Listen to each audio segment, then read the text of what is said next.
going on, y'all? It's your boy VeLL back with another Mobile Legends video, and we're going to be doing a build on the new hero Vexana. Now this build is going to kind of cater towards her ability to draw people in, to deal damage to them, and then to kill them and control them. So that's basically that's like how I like to use this hero. I like to pull them into something. I like to set them up. So basically when I use her, I use the A ability first, the B ability second, then the C ability. So basically the logic behind it is I stay near a tower or near my team. I use the A ability to draw them into my team or into a tower. Then the B ability, I put it behind them immediately after I use the A ability. And the reason I do that is because when somebody's controlling you, the first thing you're going to, the first thing your mind's going to do is to bag up and walk away. Like when you can't control yourself, you're going to want to bag up. So that's why you control them. You put the B ability behind them because you know they're going to bag into it every time, 100%. It's never failed me yet. But obviously people aren't used to the hero just yet. But I can't see people just not bagging up into it. They're gonna try to. That's the natural thing to do. Try to escape. So yeah, they bag up into it. Then you hit them with all that damage, and then you hit them with your ultimate. You kill them, and then they help you take out whoever else is there. So that's kind of the method that I like to follow. So for this hero build, we're gonna be using a few things. One thing we want to go for is probably mana. We want to go for mana and mana regeneration. We want to go for cooldown reduction. We want to make sure we have that maxed out so we can use our abilities as much as possible because we get a lot of value from those abilities. So yeah, it's huge to use those. One thing that I don't actually try to go for is health or anything like that because I usually stay behind my team or I stay under a tower. Like there's really no need to be taking damage because I just make everybody come to me. Like that's the best part about this hero, and that's why she's so strong. You make your enemies come to you. If they get too close, you just destroy them. If they get too close, you can also use that her ability to stop them as well. Like you can literally stop them in their tracks by using the A ability because they start walking towards you. Then you just destroy them using starting off with your first ability. But yeah, anyway, so now that you know how I play, now that you know my thought process behind this hero, let's get into the actual build that I'm using and why I'm using the stuff that I'm using. So starting off, the very first item that we're going to go for is Enchanted Talisman, and that's going to give us 55 magic power, 250 health points, and 20% cooldown reduction. Now one thing that I will say is the passives are a big deal on her. The passives of these abilities actually do some crazy stuff. Like some of these passives are huge for why this build works so well. So I definitely want you to look at the passives yourself. I'm not going to break down the passives and go over that myself, but yeah, once you try out the build, make sure you read the passives so you can actually know why it works so well, and you'll get a better understanding of the build that you're using. So yeah, first off, we need the magic power. Of course, we want to be able to deal as much burst damage as possible. Like a lot of people are actually sleeping on her when they first saw the gameplay of her. They didn't think that she was as good as Adora or Aurora and stuff like that, but they didn't realize that she could do the same type of burst damage, if not worse than Eudora. So yeah, or Eudora, whatever, however you pronounce it. Yeah, she does the same type of damage as her. The only difference is, and then she has a freeze similar to Aurora, except for it's not a freeze. It's a I'm gonna take control of you and make you kill everybody on your team, that type of thing. So yeah, she's just all around super powerful, man. So yeah, you want that magic power to be strong. You want 250 health. I mean, the health won't hurt. Like I said, I don't go for the health, but it don't hurt. And then of course the 20% cooldown reduction is just big. You want to use those abilities as much as possible, and 40% is the max. So yeah, that's huge, the cooldown reduction. So yeah, let's move on to the next item here, which is Fleeting Time. Fleeting Time gives us 70 magic power, 15 mana regen, and 20% cooldown reduction. Now this is huge because we're gonna of course have more magic power. Like we want as much damage as possible. We want to absolutely obliterate anybody who comes close. And this B ability, this is gonna make that B ability just really make them think twice about ever stepping up on you, because it's just as bad as Eudora. Like Eudora can freaking destroy people with her ability. This hero can too. Now you want the 15 mana regen, and that's big because obviously you're gonna want to not run out of mana and not have to go back to the base the whole time.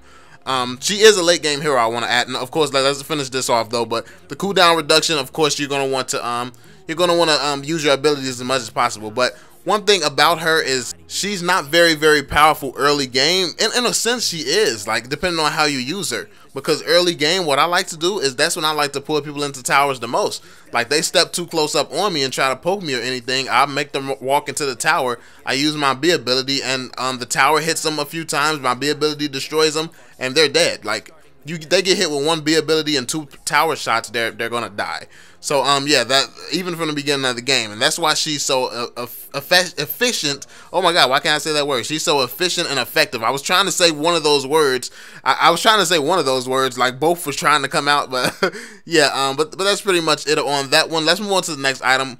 We're gonna have these Arcane Boots, and that does 15 magic penetration and 40 movement speed. Now, you want to be able to move as quickly as possible with her. Like I said, I don't focus too much on movement. I don't focus too heavily on movement at all, but it's good to be able to try to run and support your teammates as quickly as possible if your teammates need help, or if you get in a situation where you do have to bag up, you're a little bit too out of place and in a bad position, then yeah, it's good to be able to run out of there. And yeah, and then of course the magic penetration, you want to be able to penetrate through anybody who thinks they armor or anything is going to stop you from killing them. So yeah, the magic penetration is huge. The magic penetration, that's definitely something that I kind of focused on with this build, to make sure that no matter who came across me, they were going to get the full extent of this this cock meat sandwich. So the next item we're going to be going for is Glowing Wand. Wow, that name, like you go from cock meat sandwich to glowing wand. Never mind. But yeah, Glowing Wand, it gives us 75 magic power, 5% movement speed, and 15 magic penetration. Now that magic penetration, again, like, you want to be able to damage anybody, no matter what they're wearing, no matter how they're trying to counter you. You want that damage to go through. Then the 5% movement speed, it helps you move a little quicker. Like, it doesn't hurt to move quicker. Obviously, you can support your team better, or you can run. Like, yeah, those are the two options. Then you have the magic power. Even more magic power. Obviously, more magic power don't hurt. The more magic power you have, the better. Because yeah, the more damage you're going to be able to do to people. So moving on to the next item here, we have 65 magic power, and this passive I will go over because this is the 40% magic penetration. So this gives us even more penetration. Like, all these items are giving us penetration, so it's like, this makes it so nobody can withstand going up against her. Like, these items are just crazy on her. It's really crazy on her. And then when your HP is over when the HP is over 70%, the unique attribute for this equipment will increase by 30%. So it's just like these items, it's really just making her like a beast. It's making her a beast and making sure nobody can withstand the amount of damage that she does. Like, I literally take out tanks very quickly with her, because yeah, it's not like they could do anything to stop it. So yeah, that's one thing I definitely want to say. She's very good at taking out pretty much anyone, and that's what I love about this hero. And then once she takes them out, she can control them. The one thing that's not so good, well, it's actually good. It would be overpowered if it didn't work like this. But the one thing that keeps her kind of balanced, I'd say, is the fact that when she takes control of someone, they can't use their ultimates. So you can't or their ultimates or their skills. So you have to really kind of focus on people who can do a bunch of physical damage. So you have to focus on ADC, kind of probably not assassins. Assassins depend a lot on their abilities. Probably just ADC and fighters. And maybe not even fighters. I try to focus ADC at all times, honestly. When you're trying to use that ultimate and bring somebody to your side, the ADC is the most deadly one you want to bring, because you got to think about the fact that they cut their power in half. Most fighters, you're going to have some type of health and tankiness on them so they can survive. So more than likely, if their power gets cut down, they're not going to be able to really do anything effective anyway. So yeah, you definitely want to stick with like an ADC who's just basically supposed to be all damage. So even though it cuts a little bit of the damage off, there's still so much damage there that yeah, they're pretty much going to cause havoc for their team.